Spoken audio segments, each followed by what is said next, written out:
Praise the lord. ఈరోజు వాక్యాంశము హోషేయ గ్రంథం 14వ అధ్యాయం 1వ వచనం. గనుక నీ దేవుడైన యెహోవా తట్టుకు తిరుగుము. ఆమేన్, హల్లెలూయా. ప్రభు ఈ వాక్య భాగం నుండి ఈరోజు మనతో ఏం మాట్లాడతారో చూద్దాం. నీ దేవుడైన యెహోవా తట్టుకు తిరుగుము. చక్కటి మాట ద్వారా ప్రభు ఈరోజు మనతో మాట్లాడుతూ మనల్ని ధైర్యపరుస్తున్నారు, మనల్ని బలపరుస్తున్నారు, మనకి కొన్ని హెచ్చరికలు చేస్తూ ఉన్నారు. మరి వింటున్న సహోదరి సహోదరుడా, నువ్వు ఈరోజు ఎవరి తట్టు తిరిగి ఉన్నావు? ఒకవేళ నీ ధనం వైపే నీ మనసు వెళ్తుందేమో, ధనాన్ని ఎక్కువ ఇష్టపడుతున్నావేమో, మరి ఆస్తిపాస్తులు కావాలని నీ మనసు కోరుకుంటుందేమో, అటువైపే నువ్వు తిరుగుతూ ఉన్నావేమో. ఒకవేళ ఈ లోకంలో విషయాల వైపు నీ మనసు తిరుగుతుందేమో, లోకము తట్టు నీవు తిరుగుతూ ఉన్నావేమో.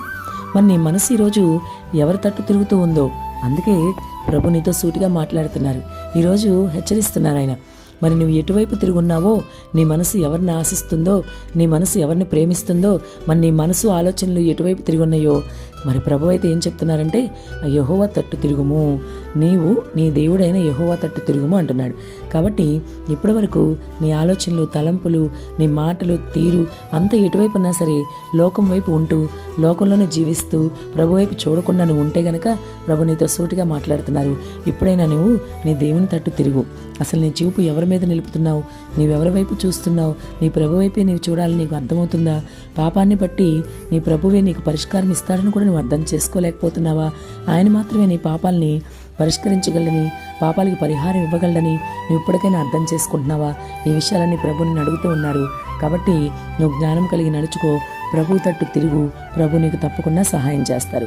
నీ పాపం చేత నీవు కూలినప్పుడు నీవు తప్పక నీ ప్రభు తట్టే తిరగాలి. మరి ఆయనతో నీవు నీ పాపంలో పరిహరింపబడాలని, ఆయన రక్తం చేత కడగబడాలని నీవు ఆలోచన చేయాలి. ఆయన తప్పకుండా సహాయం చేస్తారు.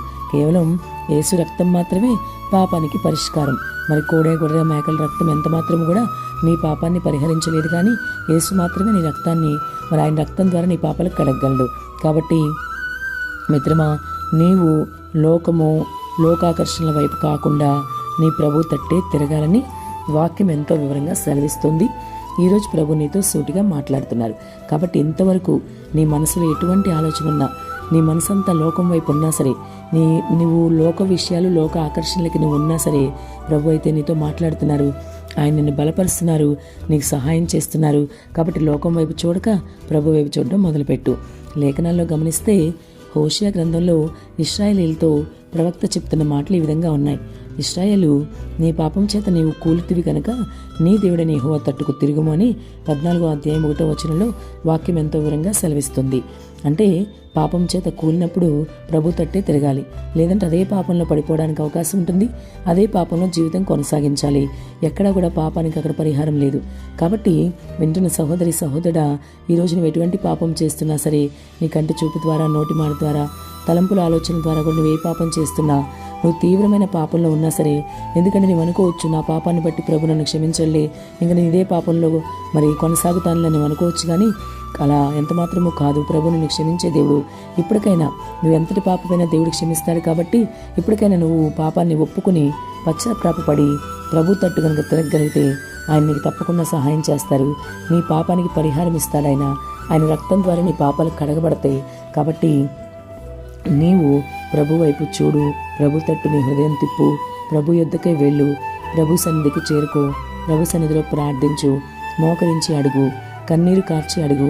ప్రభువా, నేను పాపిని, నన్ను క్షమించయ్యా, చాలా పాపం చేస్తున్నానయ్యా, ఈ పాపం నుంచి నాకు విడుదల కావాలి.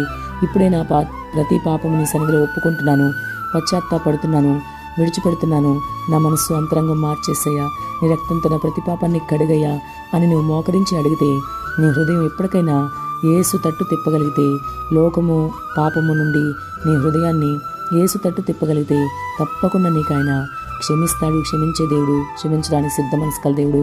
కాబట్టి ఆ విలువైన రక్తంతో నీ పాపాలని కడిగేస్తాడు. నీవు మరలా ఆ పాపంలోకి వెళ్ళకూడదు. కుక్క తన వాంతికి తిరిగినట్లుగా నువ్వు మరలా మరలా ఆ పాపం చేయకుండా ప్రభుకి ఇష్టంగా నువ్వు జీవించు, అప్పుడు దేవుడు నీకు సహాయం చేస్తాడు.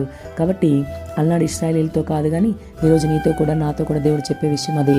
ఏ పాపం మనల్ని ఏలుబడి చేస్తూ ఉన్నా మనము లోకం తట్టు కాకుండా ప్రభు తట్టు తిరగాలని వాక్యం సెలవిస్తుంది. కాబట్టి ఒకవేళ నీవు సహోదరి సహోదరుడా ఈ వాక్య భాగం నీతో మాట్లాడుతుంటే నీలో పశ్చాత్తాపం కలిగితే నువ్వు తప్పక ప్రభు తట్టు తిరుగు. ఆ విధంగా నీవు ప్రభు తట్టు తిరగగలిగితే నీకు పాప పరిహారం దొరుకుతుంది. ఆయన నీకు ఆలోచన చెప్పి నడిపిస్తారు, ఆయన నీకు ఉపదేశం చేస్తారు, ఆయన మార్గంలో నిన్ను నడిపిస్తారు, తగినంత జ్ఞానం నీకు ఇచ్చి నిన్ను ఆయన రాజ్యానికి వారసుడిగా చేస్తాడు. నీ ప్రతి పాపాన్ని క్షమిస్తాడు, ఆయన రక్తంతో నిన్ను కడుగుతాడు. కాబట్టి ఇప్పటికైనా లోకం వైపు చూడక నీ ప్రభు వైపే చూడు. ఆయన తట్టు నువ్వు తిరగగలిగితే తప్పక ఆయన రాజ్య వారసత్వం నీకుంటుంది. ఆమేన్.